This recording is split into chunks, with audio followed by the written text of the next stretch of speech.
Now, in the age of AI, or whatever we want to call it, we're moving towards process-based learning. So we're really starting to recognize, I mean, this is not a new thing, in a more intense way, that so much about learning is about the process we go through.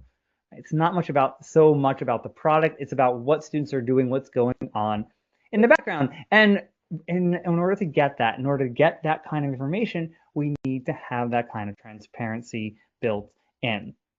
So I'm actually going to talk about two different kinds of transparency, although as I talk, you might get a sense that they're not totally separate.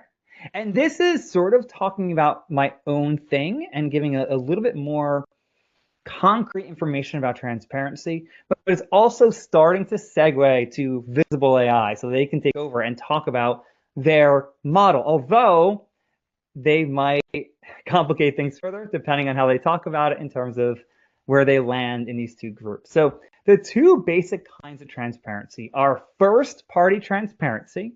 This is where students really self-report information.